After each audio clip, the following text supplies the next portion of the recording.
नमस्कार दोस्तों, VP concepts के यूट्यूब चैनल पर आप सभी का हार्दिक स्वागत है। आज के इस वीडियो में हम 5 जुलाई 2021 के करंट अफेयर्स को कवर करेंगे।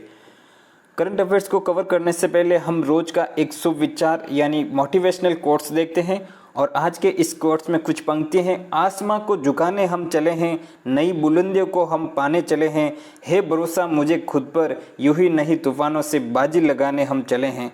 तो इस माध्यम से, इस मोटिवेशनल कोट से हम ये समझते हैं कि जो परिस्थितियाँ और समस्याएं हैं वो हमारे सामने तूफान बनकर आएगी और हमको उनको भी पार करके आगे बढ़ना है और अपने लक्ष्य को प्राप्त करने के लिए महत्वपूर्ण जो भी संघर्ष और बलिदान हमको झेलना पड़ता है वो हम सब उसका सामना करेंगे और हम हमारे टारगेट को एक दिन ज़रूर अचीव करेंगे। अब हम इस वीडियो को शुरू करते हैं। ये डेली करंट अफेयर्स बाय योगी सुपर 10 डेली सीरीज है और इस सीरीज में मैं आपसे 10 एमसीक्यूज विथ एक्सप्लेनेशन और रैशनल के साथ आपसे डिस्कस करता हूं और इसमें आपको जो भी एक्स्ट्रा फैक्ट्स और क्वेश्चन के ऑलराउंड जो भी चीज़ें होती है वो मैं आपको बारीकी से समझाने का एक छोटा सा प्रयास करता हूं। तो चलिए आज का हम पहला क्वेश्चन देखते हैं। हाल में डिजिटल इंडिया योजना ने कितने वर्ष पूरे किए हैं? तो इसका सही आंसर रहेगा ऑप्शन नंबर डी, 6 वर्ष। डिजिटल इंडिया भारत को एक सशक्त समाज और एक ज्ञान अर्थव्यवस्था के रूप में स्थापित करने का एक महत्वाकांक्षी कार्यक्रम और योजना है। अब इसके कुछ बुलेट्स पॉइंट्स के माध्यम से इस एक्स्ट्रा इन्फॉर्मेशन के बारे में देखें तो 1 जुलाई 2015 को इस योजना को लॉन्च किया गया था और ये योजना भारत के प्रधानमंत्री नरेंद्र मोदी जी के द्वारा इसको लॉन्च किया गया था और 1 जुलाई 2021 को इस योजना ने 6 वर्ष, अपन यूँ कह सकते हैं कि एक तरीके से सफलतापूर्वक इसने 6 वर्ष कंप्लीट किए हैं। और इस योजना का जो मुख्य मिशन है, मुख्य जो टारगेट है वो भारत को डिजिटल सशक्त समाज और ज्ञानी अर्थव्यवस्था में बदलने का प्रमुख उद्देश्य है। इस योजना के माध्यम से भारत ने 129 करोड़ भारतीयों को आधार के माध्यम से पहचान प्रदान करने का एक महत्वपूर्ण प्रयास किया है और इसके अलावा कोरोना महामारी के दौरान टेलीमेडिसिन के रूप में यह योजना एक संजीवनी बनकर उभरी थी।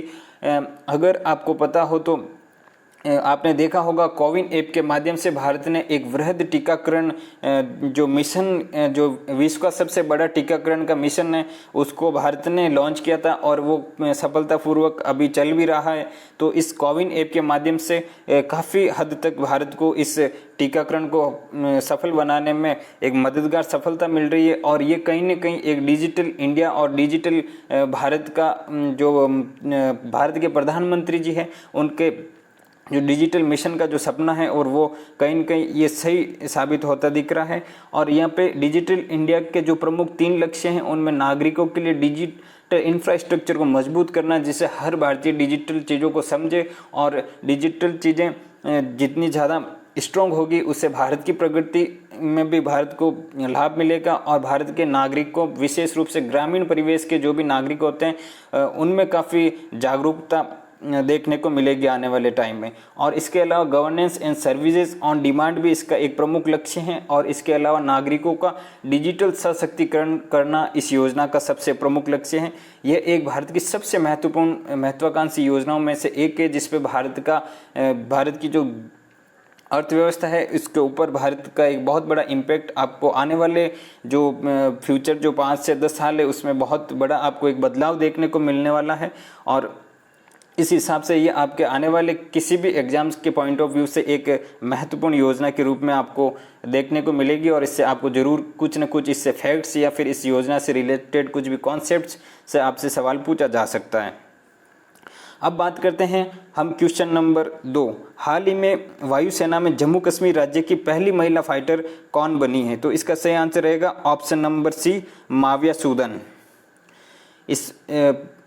ये जो पिक्चर मैंने साइड में इस क्वेश्चन के साथ दी है और इसमें ये श्री माविया सूदन है और इन्होंने जम्मू कश्मीर की जो पहली महिला फाइटर बनने का गौरव हासिल किया है। और ये जम्मू कश्मीर का जो अक्सर जो आतंकवादियों से जहाँ पे भारतीय सेना की मुठभेड़ चलती रहती है तो उस एरिया से ये बिलोंग करती है। और यहाँ पे राजौरी जिला है जम्मू कश्मीर में जो नियंत्रण रेखा है उसके पास एक गांव है लंबेरी गांव, वहाँ की ये रहने वाली है। और इस जम्मू कश्मीर की बेटी ने न सिर्फ जम्मू कश्मीर का नाम रोशन किया बल्कि यहाँ पे एक भारत को भी एक भारत का भी नाम रोशन किया है। और ये भारत की तरफ से 12वीं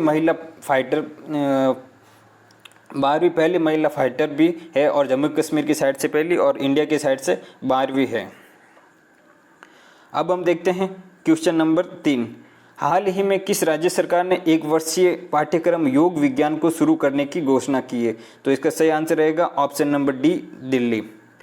और आपको पता हो तो हाल ही में योग दिवस मनाया गया था और वो 21 जून को मनाया गया था, और इसी दौरान इस योग दिवस पे एक थीम रखी गई थी, और थीम से रिलेटेड एग्जाम्स में आपको क्वेश्चन जनरली देखने को मिलता है। योगा फॉर वेलबींग 2021 के योगा डे की ये थीम रखी गई थी, और इसमें जो इसका पर्पस था वो योग के प्रति भारत की एक महत्वपूर्ण भूमिका को विश्व में प्रदर्शित करना और भारत को एक योग गुरु के रूप में एक पहचान दिलाने का इसका एक मेन मोटो है। और इसके अलावा इस योग दिवस के दिन एक एम योगा नाम से भी एक ऐप लॉन्च की गई थी। तो ये था आज का ये तीसरा क्वेश्चन। और अब हम बढ़ते हैं चौथे क्वेश्चन पर। तो अंतर्राष्ट्रीय विश्व विधवा दिवस कब मनाया जाता है? तो इसका सही आंसर रहेगा ऑप्शन नंबर सी, 23 जून। ये अंतर्राष्ट्रीय विधवा दिवस 2011 से संयुक्त राष्ट्र महासभा के द्वारा मनाया जा रहा है, और इसका जो प्रमुख लक्ष्य है और प्रमुख जो इसका मोटो है वो जो विधवा महिलाएं होती है उनका सशक्तिकरण से है। क्योंकि आप सभी जानते हैं विधवा महिलाओं को समाज में एक आज के इतने मॉडर्न ज़माने में भी महिलाओं को एक जो विधवा महिला होती है उसको समाज में बराबरी का दर्जा नहीं है, और उनको एक तुच्छ दृष्टि से समाज इसको देखता है। तो कहीं ना कहीं समाज में इस तरीके की जागरूकता फैलाने के लिए भी इस दिन को मनाने का एक विशेष इसका मुख्य उद्देश्य महिलाओं के प्रति जागरूकता फैलाने का है। और एक ताज़ा आंकड़ों के अकॉर्डिंग 115 मिलियन जो महिलाएं हैं वो ऑल ओवर वर्ल्ड में जो महिलाएं वो गरीब है, और 81 मिलियन जो विधवा महिलाएं होती है वो कहीं ना कहीं शोषण का शिकार होती है। अब हम देखते हैं क्वेश्चन नंबर 5। हाल ही में चर्चित साजन प्रकाश किस खेल से संबंधित है? तो इसका सही आंसर रहेगा ऑप्शन नंबर बी, तैराकी। साजन प्रकाश तैराकी से संबंधित है, और इन्होंने हाल ही में टोक्यो ओलंपिक के लिए क्वालिफाई करने वाले पहले भारतीय तैराक की उपलब्धि हासिल की है। और बेलग्रेड तैराकी में बटरफ्लाई चैंपियनशिप इन्होंने जीती थी, और स्विमिंग फेडरेशन ऑफ इंडिया ने इनको 5 लाख नगद पुरस्कार देने की भी घोषणा की है। अब हम देखते हैं क्वेश्चन नंबर 6। भारत और किस देश ने हाल ही में हाइड्रोजन टास्क फोर्स लॉन्च किया है? तो इसका सही आंसर रहेगा ऑप्शन नंबर बी, अमेरिका। भारत और अमेरिका ने हाइड्रोजन टास्क फोर्स लॉन्च की है, और कहीं न कहीं भारत कार्बन के उत्सर्जन को लेकर काफ़ी सचेत है, और विश्व में एक नेतृत्व की भूमिका भी निभा रहा है जो सौर ऊर्जा का मिशन है, और उसी में भारत ने हाइड्रोजन टास्क फोर्स लॉन्च की है। अब हम देखते हैं क्वेश्चन नंबर 7। हाल ही में गीता गोपीनाथ को अमेरिका के एक प्रतिष्ठित फाउंडेशन द्वारा सम्मानित किया गया। गीता गोपीनाथ किस क्षेत्र से संबंधित है? तो इस पिक्स में आप देख रहे हैं ये गीता गोपीनाथ है, और जो कि अर्थशास्त्र से संबंधित हैं, और ये पिक्स मैंने द इकोनॉमिक्स टाइम से लिए, तो आप इसमें आसानी से गेस कर सकते हैं ये अर्थशास्त्र से संबंधित है। अब हम कुछ बुलेट्स पॉइंट्स के माध्यम से इस क्वेश्चन की कुछ एक्स्ट्रा डिटेल में जाके हम इसके पॉइंट ऑफ व्यू को जानते हैं। तो कार्नेगी कॉरपोरेशन ऑफ न्यूयॉर्क है, ये एक गैर लाभकारी संगठन है जो महत्वपूर्ण व्यक्ति होते हैं जिनका एक अनेक अपने अपने क्षेत्रों में जिनका महत्वपूर्ण योगदान होता है उनको ये सम्मानित करने का कार्य करता है। ये संगठन 1911 से स्थापित किया हुआ है, और गीता गोपीनाथ है, इनको भारतीय प्रवासी सम्मान 2019 से भी सम्मानित किया गया था। इनके अलावा नासा के जो एक वैज्ञानिक है कमलेश तुल्ला, इनको भी गीता गोपीनाथ के साथ सम्मानित किया गया था। अब हम देखते हैं क्वेश्चन नंबर 8। निम्नलिखित में से 400 मीटर बाधा दौड़ में टोक्यो ओलंपिक में क्वालिफाई करने वाले पहले भारतीय कौन बने? तो इसका सही आंसर रहेगा ऑप्शन नंबर ए, MP जाबिर। ये भारतीय नौसेना के एथलीट है, और इसके अलावा इन्होंने 400 मीटर बाधा दौड़ में भाग लेने वाले ये पहले भारतीय होंगे, और इन्होंने अपनी दौड़ 49.78 सेकेंड में पूरी करके ओलंपिक कोटा हासिल किया है। इनकी world athletics road to Olympic में वर्तमान रैंक के वो 34 नंबर पर काबिज हैं। तो ये वर्तमान रैंक का आपसे क्वेश्चन नहीं पूछा जाएगा, क्योंकि ये रैंकिंग तो जनरली चेंज होती रहती है और इस टाइप के क्वेश्चन एग्जाम में आपको नहीं देखने को मिलते हैं। लेकिन यहाँ से आपको क्वेश्चन इस टाइप से पूछा जा सकता है, इनका नाम पूछा जा सकता है, या फिर ये पूछा जा सकता है कि ये भारत की किस सेना से बिलोंग करते हैं, या फिर टोक्यो ओलंपिक से आपसे कोई क्वेश्चन पूछा जा सकता है। अब देखते हैं क्वेश्चन नंबर 9। हाल ही में चर्चित ब्लैक बेल्ट कोरल सांप किस राज्य के जंगलों में मिला है? तो इसका सही आंसर रहेगा option number A, Uttarakhand. Uttarakhand हाल ही में जो तीरथ सिंह रावत है उन्होंने इस्तीफा दिया था, उसके बाद भी ये चर्चा में, तो उत्तराखंड से रिलेटेड आपसे कोई भी क्वेश्चन पूछा जा सकता है। अब इस क्वेश्चन के बुलेट्स पॉइंट्स को हम देखें तो जो ये सांप है इसका नाम एस निग्रीवेंटर इसका वैज्ञानिक नाम है, और वर्तमान में भारत में कौल सांपों की 107 प्रजातियां वर्ल्ड में है, जिसमें से भारत में केवल 7 हैं।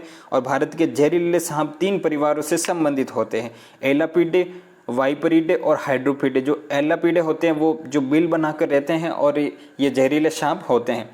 जो विश्व में टोटल सांपों की प्रजातियाँ 2000 है, जिनमें से 300 प्रजातियाँ भारत में हमको देखने को मिलती है, जिसमें 52 जहरीले सांपों की प्रजातियाँ भारत में मौजूद हैं।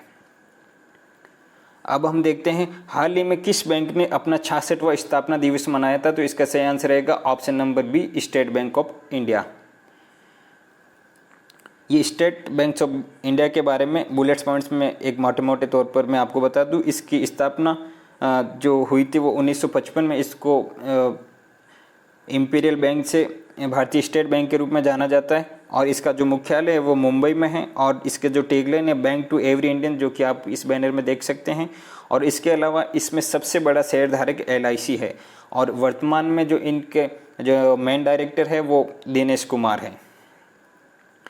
तो ये था आज का करंट अफेयर्स का एक महत्वपूर्ण वीडियो, जिसको मैंने डिटेल से एक्सप्लेन के साथ आपको समझाने की कोशिश की।